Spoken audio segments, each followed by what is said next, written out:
Hello guys, तो कैसे हैं आप सब।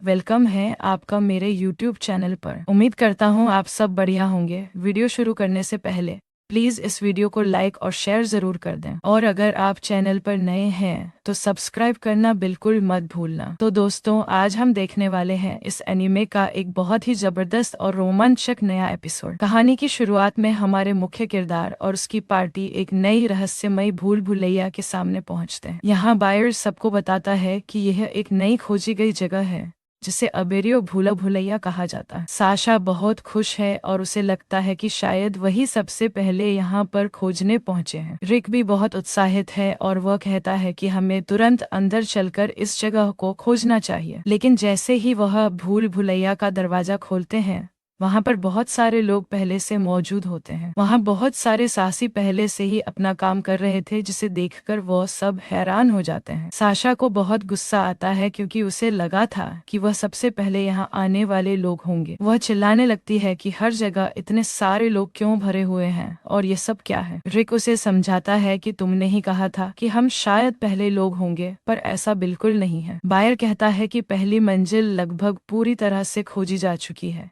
इसलिए अब हमें आगे बढ़ना होगा। रिक सुझाव देता है कि हमें गहराई में जाना चाहिए क्योंकि वहाँ शायद बहुत कम लोग ही मिलेंगे। रूड, जो कि एक सामान ढोने वाला है, वह कहता है कि पहले पहली मंजिल को समझना बेहतर होगा। यह सुनकर साशा और रिक उसका मजाक उड़ाने लगते हैं और कहते हैं कि तुम चुप ही रहो रूड। रिक कहता है कि इसलिए तुम अभी तक निम्न स्तर के हो और बस दूसरों का सामान ही ढोते हो। बायर उन दोनों को रोकता है, पर वह खुद भी रूड की इस साधारण सी बात से सहमत नहीं था। वह कहता है कि यहाँ रुकने से कोई फायदा नहीं होगा और हमें भूल भुलैया की गहराई में जाना होगा। इसके बाद वह सब भूल भुलैया के गहरे हिस्सों की तरफ बढ़ जाते हैं जहाँ कोई भी दूसरा नहीं था। रिक गर्व से कहता है कि असली साहसी वही होता है जो हमेशा बड़ा जोखिम उठाए और आगे बढ़े। बायर रूड को दिलासा देता है कि अगर कोई खतरा हुआ तो वह तुरंत वहां से वापस लौट आएंगे। अचानक वहां अंधेरे से कुछ भेड़िए जैसे राक्षस उन पर हमला करने के लिए गुफा से बाहर आते हैं। रिक बहुत आसानी से एक राक्षस को मार गिराता है और रूड को डरपोक बुलाकर फिर चिढ़ाने लगता है। साशा भी अपनी जादुई शक्तियों का इस्तेमाल करती है और राक्षसों को एक के बाद एक मार देती है। रूड मन ही मन सोचता है कि यह लोग बहुत ताकतवर हैं और वह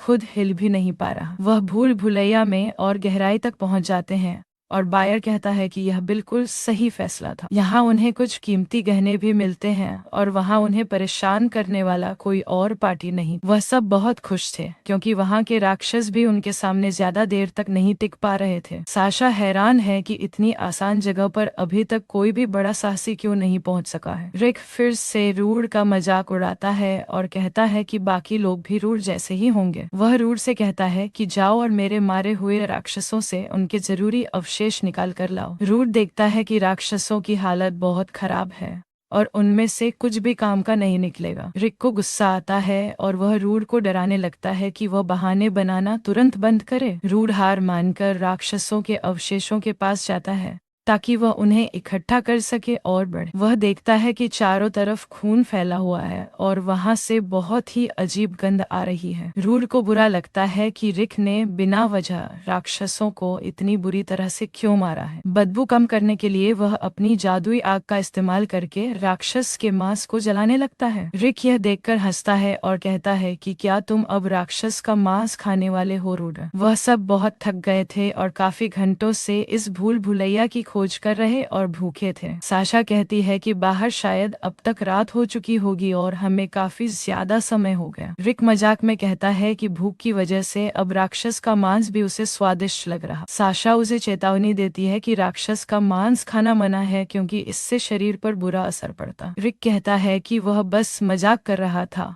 और वह वापस जाकर बहुत अच्छा खाना खाएंगे। तभी अचानक पूरी भूल भुलैया एक डरावनी आवाज से गूंजने लगती है और सब बहुत ज्यादा डर जाते हैं। वहां पर एक बहुत ही विशाल और खतरनाक राक्षस प्रकट होता है जिसे देखकर सबकी सांसें थम जाती हैं। यह एक उच्च श्रेणी का राक्षस है और वह ऊपरी मंजिलों पर क्या कर रहा है कोई नहीं जानता। साशा चिल्लाती है कि हम इस राक्षस का मुकाबला बिल्कुल नहीं कर सकते और हमें अब भागना होगा। बायर रूड से उसका बैग मांगता है और कहता है कि उसे एक खास जादुई चीज का इस्तेमाल करना है। वह रूड से कहता है कि तुम राक्षस पर नजर रखो और जैसे ही वह हिले मुझे तुरंत बताना। रूड पूछता है कि क्या उसके पास कोई योजना है जिससे वह इस भयानक मुसीबत से बाहर निकल सके। लेकिन यहाँ कहानी में बड़ा ट्विस्ट आता है जब बायर अचानक से अपनी तलवार रूड पर चला देता है। वह रूड को गंभीर रूप से घायल कर देता है और साशा और रिक उसे वहां अकेला छोड़ देते हैं। रूड को समझ आता है कि इन लोगों ने उसे केवल बलि का बकरा बनाने के लिए साथ लिया था। वह सब रूड का मजाक उड़ाते हुए वहां से भाग जाते हैं और उसे मरने के लिए छोड़ देते हैं। राक्षस रूड पर हमला कर देता है और वह खुद को बचाने की पूरी कोशिश करता है पर विफल रहता। वह अपनी जान बचाने की कोशिश करता है पर राक्षस उसे मारकर एक गहरी खाई में गिरा देता है। रूड और वह विशाल राक्षस दोनों एक साथ खाई के बिल्कुल नीचे जाकर गिरते हैं और सब अंधेरा हो जाता। कुछ देर बाद रूड की आंखें खुलती हैं और वह खुद को खाई के अंधेरे कोने में घायल पाता है। वह हैरान है कि वह अभी भी जीवित है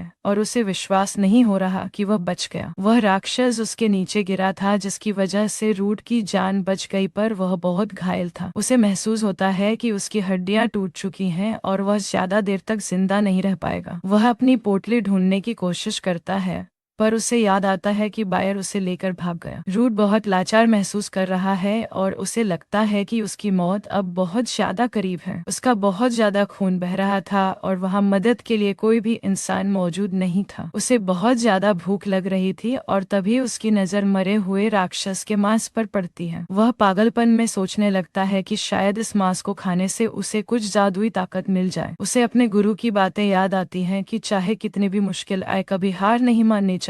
रूड राक्षस का मांस खाने लगता है जिससे उसके शरीर में एक बहुत ही अजीब बदलाव आने लगता है। राक्षस का मांस खाने से इंसान मर जाता है पर रूड के पास एक बहुत ही अनोखी शक्ति थी। उसकी शक्ति की वजह से उस पर किसी भी बीमारी या जहर का असर बिल्कुल भी नहीं होता था। अचानक उसकी आंखें लाल हो जाती हैं और वह पहले से कहीं ज्यादा ताकतवर महसूस करने लगता है। वह अपनी नई जादुई दहाड़ का इस्तेमाल करता है जिससे वहां मौजूद छोटे राक्षस बुरी तरह से डर जाते हैं। रूड की मांसपेशियां मजबूत हो जाती हैं और वह बहुत ही तेजी से राक्षसों पर हमला करने लगा। अब वह राक्षसों की जादुई शक्ति को बिना देखे भी महसूस कर सकता था और वह बहुत खतरनाक हो गया। वह वहां के सभी राक्षसों को एक एक करके मार देता है और उनकी शक्तियों को अपने अंदर समा लेता है। अब रूड पहले जैसा कमजोर इंसान नहीं रहा था और उसने खुद को एक योद्धा में बदल लिया था। अंत में वह भूल भुलैया के बाहर निकलता है और सूरज की रोशनी को देखकर बहुत ज्यादा सुकून महसूस करता। रूड मुस्कुराता है क्योंकि वह उस भयानक जगह से जिंदा बचकर वापस आ गया है और अब बदला लेगा। अगर आपको यह एपिसोड पसंद आया हो तो वीडियो को लाइक करें और चैनल को सब्सक्राइब करना मत भूलिए।